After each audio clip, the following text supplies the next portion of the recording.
Hello everyone, welcome to BPSC concept वाला। इस video में हम लोग 69 बीपीएससी के सीरीज़ ए के आंसर की को डिस्कस करेंगे। आंसर की डिस्कस करने के पहले 5-6 पॉइंट हैं जिस पे डिस्कशन कर लेते हैं। सबसे पहला पॉइंट है कि बहुत बच्चों का ये कंसर्न आ रहा था कि अभी तक आंसर की क्यों नहीं आया, जबकि मार्केट में यूट्यूबर्स और कोचिंग इंस्टीट्यूट्स ने पेपर होते ही आंसर की को डिस्कस करना शुरू कर दिया था। तो इसका ये है कि हमारा कंसर्न ये रहता है कि हम सबसे ज़्यादा करेक्टनेस पे फोकस करें। हमारा ये कंसर्न आज तक कभी भी नहीं रहा है कि हम सबसे पहले कोई काम कर दें। सबसे पहले अगर कोई आप काम कर रहे हो और वो सही नहीं है तो उसका कोई फ़ायदा नहीं है।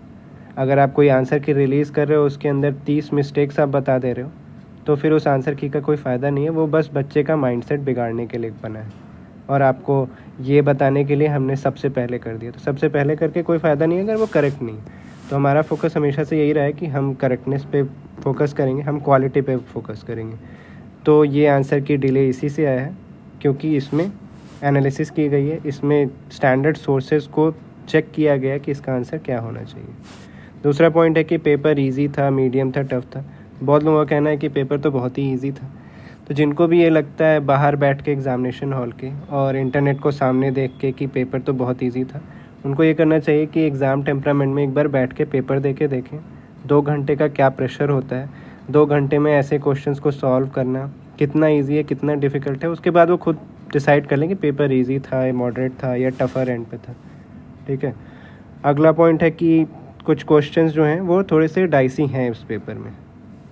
वो जब हम पेपर डिस्कस करेंगे, आंसर्स कीज़ देखेंगे, तो मैं बता दूंगा कि ये थोड़ा सा डाइसी है, ये मे बी चैलेंज हो जाए या ये मे बी डिलीट हो जाए क्वेश्चन। तो कुछ क्वेश्चंस 2-3 ही होंगे लेकिन हैं वैसे।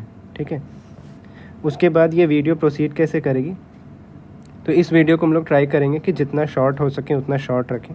ये पूरा फुल 150 क्वेश्चन का डिस्कशन वीडियो नहीं है।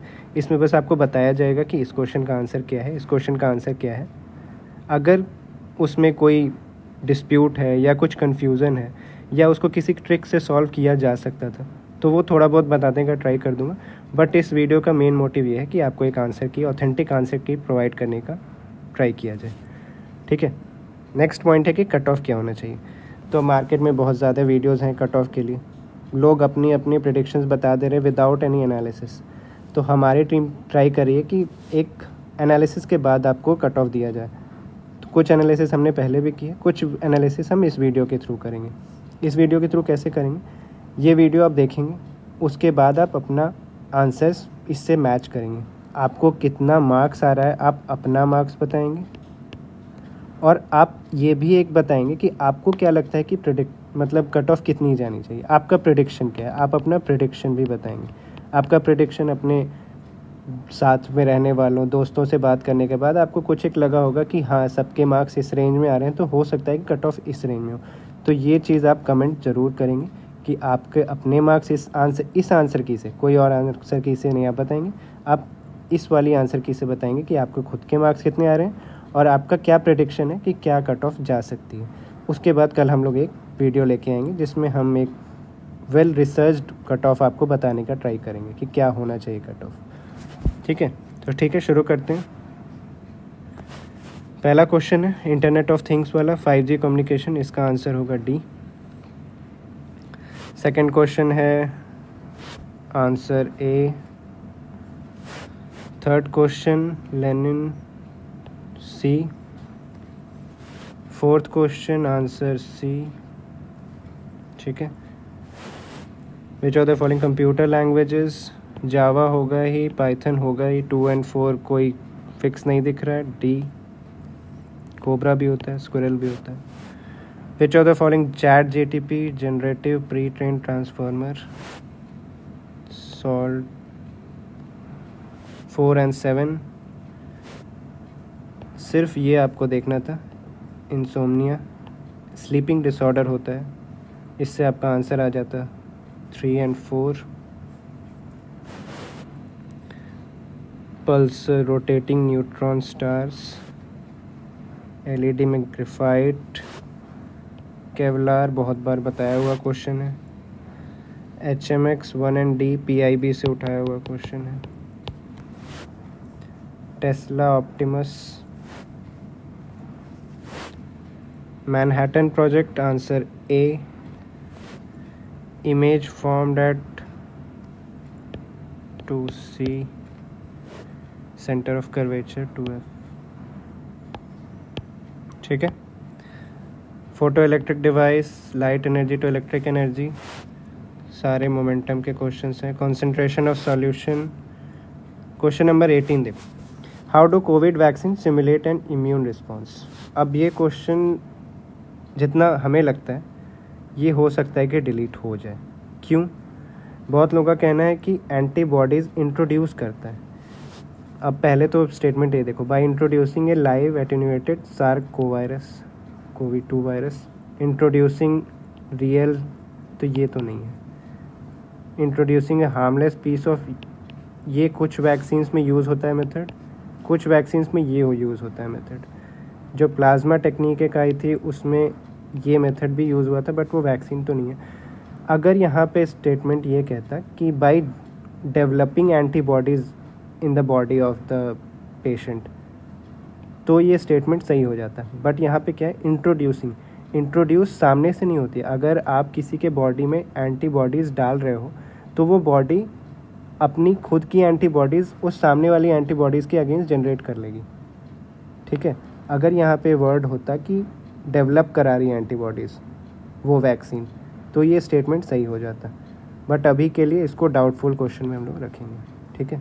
क्वेश्चन नंबर 18 का अगर आपने डी किया है, मे भी कमीशन इसको सही मान लें तो भी आपका सही हो सकता है।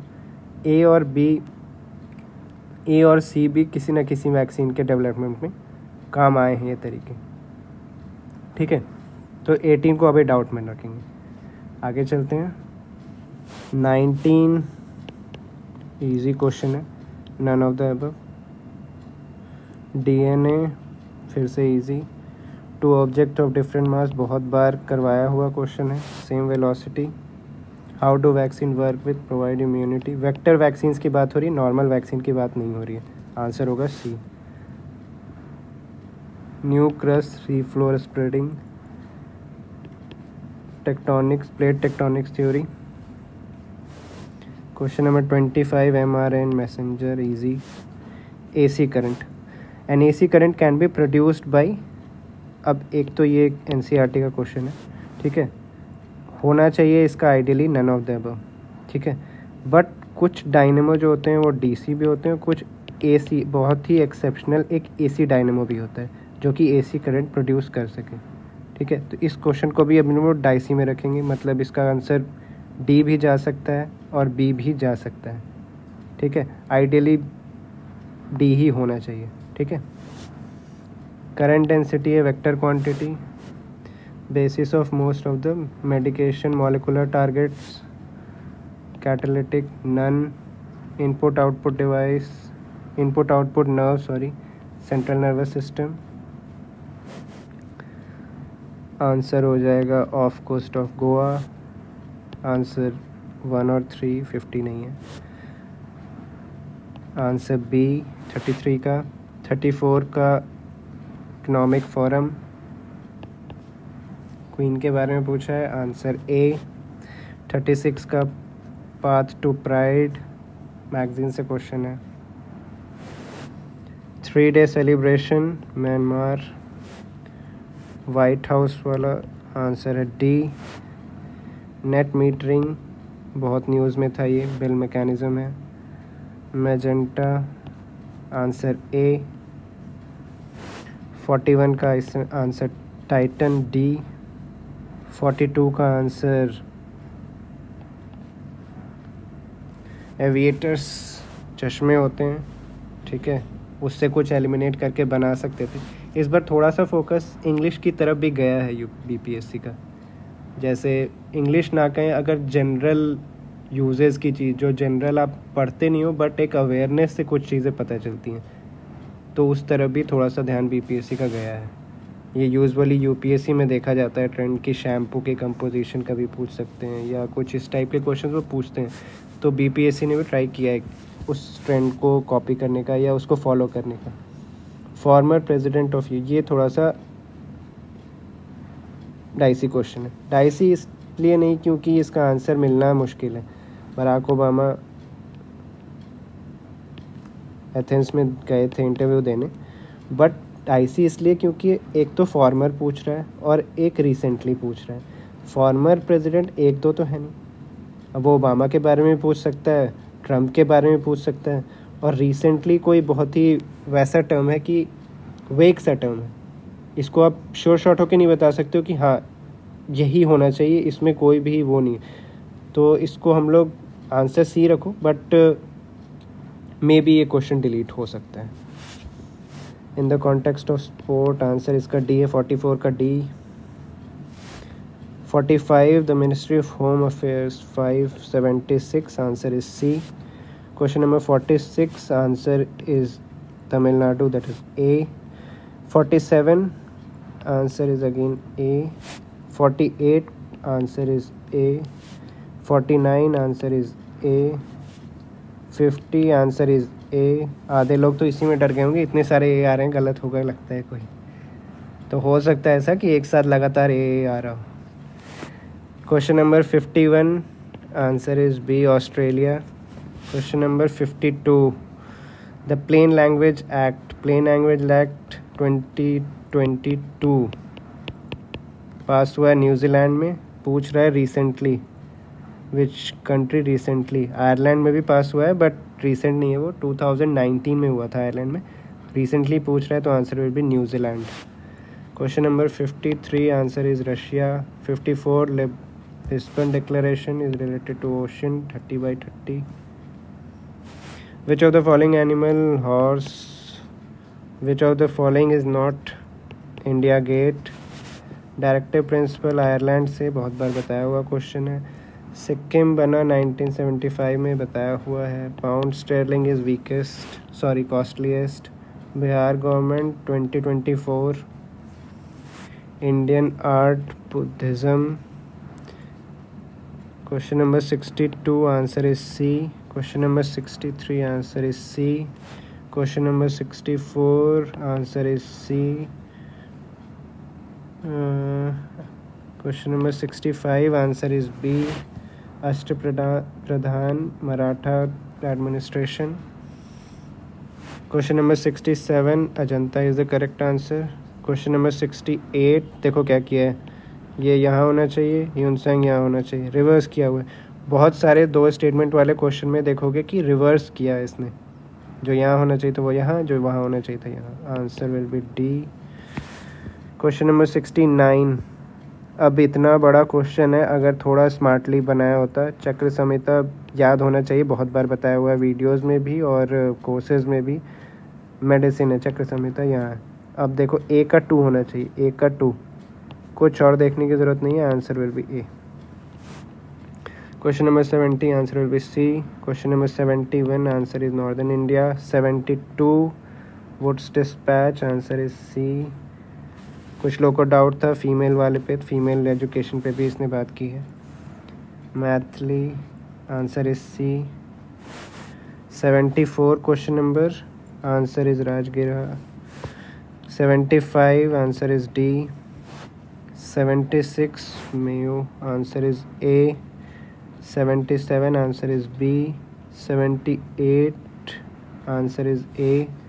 79 Samudragupta, correct answer is B.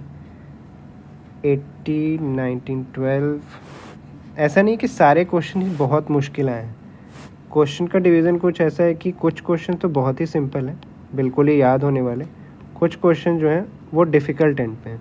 Moderate वाले क्वेश्चंस की जो तादाद है वो थोड़ी सी कम है, ठीक है, या तो इस एक्सट्रीम एंड पे है या तो इस एक्सट्रीम एंड पे है। क्वेश्चन नंबर 81 पे हम लोग, lake Victoria, answer is D. 82 heat waves, same, जो यहाँ होना चाहिए यहाँ, यहाँ होना चाहिए यहाँ, रिवर्स किया हुआ है। Answer is D. Question number 83 answer is A. Question number 84 answer is A. Question number 86 answer is 1 and 4, that is A. 87 answer is D. 88 बताया हुआ क्वेश्चन है, gold is found in Jamui, ये भी बताया हुआ क्वेश्चन है। Triveni canal, answer is C, बताया हुआ क्वेश्चन है। 91, answer is A. Dharwar rock system, ये भी रोहित सर के वीडियो से ही क्वेश्चन है, आंसर ए 92 का। 93 का gulf of Mannar. Local time, answer is a. Amar sir के वीडियो में बताया हुआ है तरीका है कि कैसे निकालते हैं टाइम। 95 मीका इज कोडरमा, 95 का आंसर हो गया B. 96 answer will be C. बहुत सिंपल क्वेश्चन है बट फिर भी कुछ लोग मार्केट में कह रहे हैं कि आंसर 181 या 180 होना चाहिए, तो 179 NCERT। 97 आंसर, इसका कोई फिक्स सोर्स नहीं मिल रहा है जहाँ पे पिन पॉइंटेड लिखा हो कि कोसी प्लेन का क्या मीन सी लेवल से हाइट है। कुछ जगह पे 50 है, कुछ जगह पे 65 है, तो डी ज़्यादा बेटर है, क्लोजेस्ट है।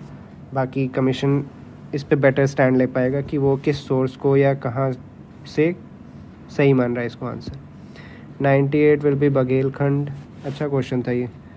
99 Almora, El Nino current Pacific ocean. Question number 101, answer will B D. This is not first जज केस, दिस इज सेकंड जज केस, ठीक है। क्वेश्चन नंबर 102, इजी क्वेश्चन था ये।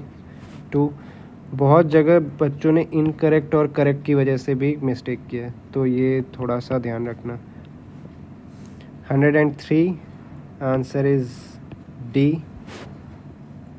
क्वेश्चन नंबर 104, बहुत ही simple question, United States of America. Untouchability, easy question, article 17।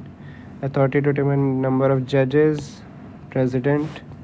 5th schedule, tribes, Kesavananda Bharati case. 108 का answer B. 109 का आंसर इज ए। सब जानने की ज़रूरत नहीं है, कम्युनिस्ट पार्टी ऑफ इंडिया पता होगा, 1925। बी का होना चाहिए 3, बी का है 3, बाकी सब काटो, ए बढ़ाओ। 110, answer is C. 111, answer is D. 112, rules of origin, answer is D. 113, answer is C.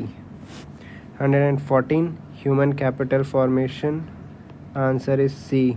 कुछ लोग कहेंगे 4 होना चाहिए, तो हो सकता है कि बीपीएससी 4 मान ले, हो सकता है कि, बट लॉजिकली 3 सी होना चाहिए, क्योंकि इस क्वेश्चन अगर आप 4th ऑप्शन को, तो 4th तो सही होगा, ठीक है।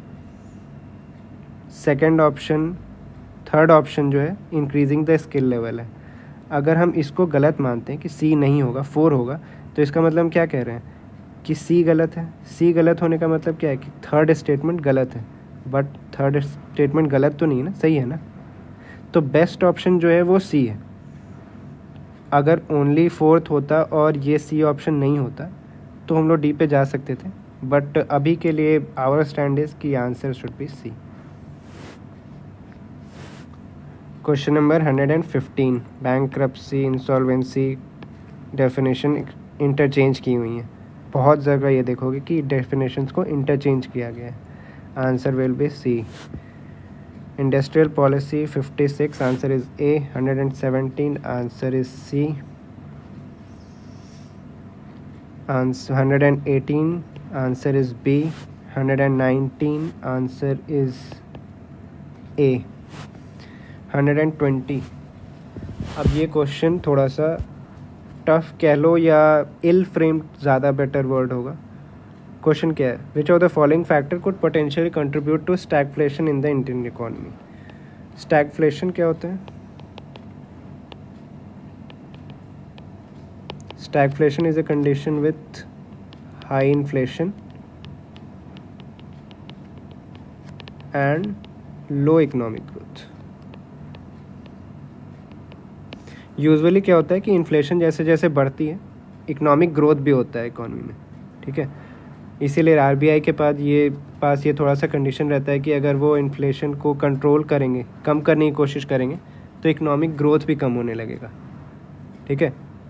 तो अब लेकिन स्टैगफ्लेशन ऐसी स्पेशल सिचुएशन है जिसमें इन्फ्लेशन तो ज़्यादा ही रहता है लेकिन इकोनॉमिक ग्रोथ भी नहीं हो रही होती।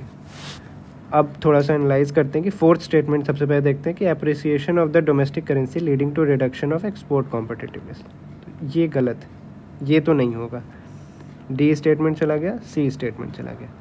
अब क्या बच गए हमारे पास, ए और बी। ए और बी में 2 कॉमन है, मतलब 2 तो सही ही है, ठीक है। 1 और 3 में अगर हम डिसाइड कर लें कि कौन सा ज़्यादा करेक्ट ऑप्शन है तो हम करेक्ट आंसर पे पहुंच जाएंगे। पहला स्टेटमेंट क्या है, high inflationary pressure due to increase government spending. Government spend कर रही है पैसे, गवर्नमेंट ने पैसे खर्च किए, लोगों के पास गए, ठीक है। नो डाउट इसमें चांसेस हैं इन्फ्लेशन बढ़ने के, बट उस पैसे से लोग क्या करेंगे, सामान खरीदेंगे अपने लिए, शैम्पू, साबुन, मूवी टिकट्स, घर बनाएंगे, शायद घर बनाने से स्टील, सीमेंट, ये सब के खर्चे होंगे, तो इससे ग्रोथ होगा, ठीक है। तो इससे ग्रोथ होने के चांसेस हैं अगर गवर्नमेंट पैसे खर्च करती है तो। तीसरा ऑप्शन क्या है, तीसरा स्टेटमेंट क्या है, डिक्रीज इन एग्रीगेट डिमांड। अगर डिमांड कम हो रही है, लोग नहीं बनाना चाहते हैं घर नहीं बनाना चाहते हैं तो सीमेंट नहीं बिकेगा, छड़ नहीं बिकेगा, लोग सामान नहीं खरीदना चाहते हैं, प्रोडक्शन कम होगा। तो अगर डिमांड कम हो रही है तो ग्रोथ कम होने के चांसेस हैं, ठीक है। तो इसलिए हमारा स्टैंड है कि आंसर होना चाहिए बी फॉर बॉम्बे। बट क्यों कहा मैंने कि इल फ्रेम्ड है थोड़ा सा, अगर मान लो कि गवर्नमेंट की स्पेंडिंग हो रही है इंटरेस्ट पेमेंट के लिए, ठीक है, तो इंटरेस्ट पेमेंट करने से क्या हुआ, ना तो लोगों के पास पैसे गए और ना ही, और उससे प्राइवेट सेक्टर का क्राउडिंग आउट भी हो गया। प्राइवेट मतलब बैंक, गवर्नमेंट पैसे कहाँ से लाएगी, बैंक से लोन लेगी, बैंक के पास एक फ़िक्स्ड अमाउंट ही है लोन देने के लिए। अब अगर सारा पैसा बैंक से गवर्नमेंट ने ले लिया तो प्राइवेट सेक्टर के पास पैसा रह ही नहीं गया। तो ऐसे केस में इन्फ्लेशन भी बढ़ जाएगा और ग्रोथ भी कम होने के चांसेस है, ठीक है। तो किसी केस में ये भी थोड़ा सा पॉसिबल है। तो इसलिए देखना है कि बीपीएससी कमीशन कौन सा स्टैंड लेता है इस क्वेश्चन में। इस क्वेश्चन को थोड़ा सा डाइसी रखेंगे, थोड़ा सा इल फ्रेम्ड है, थोड़ा अच्छे से फ्रेम होता है तो ये बहुत ही अच्छा क्वेश्चन हो जाता है, ठीक है। आगे चलते हैं, ये क्लियर कर देता हूँ ताकि तुमको पीडीएफ अच्छे से मिल जाए। जस्ट अ सेकेंड, ठीक है, ठीक है। नेक्स्ट क्वेश्चन पे चलते हैं। 121 economic survey, answer is B. ये थोड़ा सा स्वीपिंग स्टेटमेंट था, इसको अगर एलिमिनेट कर देते ना तो थोड़ा सा पास पहुंच जाते आंसर के, ये हट जाता, ये हट जाता, बी और डी में ही डिसाइड करना रह जाता। इस बार बहुत सारे एलिमिनेशन थोड़े से चले हैं, मतलब कुछ स्टेटमेंट्स ऐसे हैं जिनको आप एलिमिनेट कर दो तो आप काफ़ी क्लोज पहुंच सकते हो आंसर के। तो ओवरऑल काफ़ी अच्छा क्वेश्चन पेपर था, मतलब प्रेजेंस ऑफ माइंड भी लगानी थी, नॉलेज भी लगाना था। नेक्स्ट क्वेश्चन है पॉपुलेशन ऑफ गया। अब ये क्वेश्चन क्यों डाइसी है, क्योंकि एक तो करंट पॉपुलेशन पूछा है, ठीक है। ऐसा नहीं है कि सेंसस 2011 के अकॉर्डिंग पूछा है, सेंसस 2011 के अकॉर्डिंग पूछा तो होता तो कोई भी ऑप्शन इसमें से सही नहीं हो रहा है। दूसरी चीज़ की कोई भी एग्जैक्ट डेटा नहीं है कि करंट पॉपुलेशन गया का क्या हो रहा है। एक दो जगह ये फिगर मिल रहा है बट वो गवर्नमेंट सोर्सेज से नहीं मिल रहा है, इसलिए नॉट श्योर कि इस क्वेश्चन का क्या होने वाला है, ठीक है। नेक्स्ट क्वेश्चन पे चलते हैं। Question number 123, answer is interest payment, answer is A. 124, answer is C. 125, answer is A. ये गलत है, simple fact based question. Question number 126, answer is C. Question number 127, Batak मियाँ फ्री फंड का क्वेश्चन मिला जिसने फॉलो किया है BCW को। 128, answer is C. 129, answer is B. 130 answer is D. History बहुत ज़्यादा मुश्किल नहीं थी, मॉडर्न हिस्ट्री कह लें टू बी स्पेसिफिक, क्योंकि मेडिवल और एंशिएंट थोड़ा सा टफर एंड पे कह सकता हूँ, बट मॉडर्न ईजी थी। विच ट्रीटी सिंपल है, Allahabad. Dutch simple 1632। 133 Ahmedabad strike बहुत सिंपल है। 134 श्री कृष्ण सिंह बहुत simple. 135 Champaran agrarian committee C, ये भी सिंपल है। 136 answer is A. 137 answer is C. 138 answer is C. 139 Lala Lajpat Rai answer is B. 140 Karachi session 1931 answer is C. 141 C. Excuse me. Maths और reasoning वाले question में इस बार थोड़ा सा इन्होंने इंग्लिश का सेक्शन इंट्रोड्यूस करने की कोशिश की, ठीक है। 142 answer is D. 143 answer is B. 144 answer is D. 145 answer is B. 146 answer is C, sorry B. 47 का आंसर है डी। 48 का है ए। 149 का है आंसर सी। 150 का है ए। तो ओवरऑल हमने 4-5 क्वेश्चन को मैक्स टू मैक्स का है जो थोड़े से डाइसी हैं, और बाकी क्वेश्चन जो हैं, जो क्वेश्चन था मतलब अच्छे लेवल पे था। इट्स गुड कि बीपीएससी इस टाइप का अप्रोच सेलेक्ट कर रहा है क्वेश्चन सेट करने का, ठीक है। अब आपका काम क्या है कि आप इस आंसर की से अपना आंसर मैच करोगे, आपका स्कोर क्या है वो कमेंट करोगे, और आपको क्या लगता है कि एक्सपेक्टेड कट ऑफ क्या होनी चाहिए वो भी कमेंट करोगे। इसके बेसिस पे और हमारी टीम की अलग रिसर्च के बेसिस पे हम लोग एक वीडियो लेके आएंगे जिसमें हम एक इन्फॉर्म्ड या वेल रिसर्च कट ऑफ क्या होनी चाहिए इसको डिस्कस करेंगे, ठीक है। और दूसरी बात ये कि मार्केट में बहुत सारे आंसर्स की रोटेट हो रहे हैं, कट ऑफ्स रोटेट हो रहे हैं, उनको देख के बिल्कुल भी डिसहार्टेंड होने की ज़रूरत नहीं है, बिल्कुल भी हतोत्साहित होने की ज़रूरत नहीं है, ठीक है। कुछ दिन का ब्रेक लो, ठीक है। 3-4 दिन का ब्रेक बहुत ज़रूरी है, बहुत ज़्यादा मेहनत की है सबने। अब क्या करना है अपने, 3-4 दिन का ब्रेक लेने के बाद अगर 70 के राउंड भी होना तो मेंस की प्रिपरेशन तो करो ही करो। आंसर्स लिखना, नोट्स बनाना बिल्कुल ही करो, बिल्कुल भी ये नहीं सोचना है कि अब तो ये तो बिल्कुल ही हाथ से गया, ठीक है। ये मेंस की प्रिपरेशन अभी से जो करेगा ना शुरू, उसी का होगा, ठीक है। चलो, see you in the next video. Thank you for the day.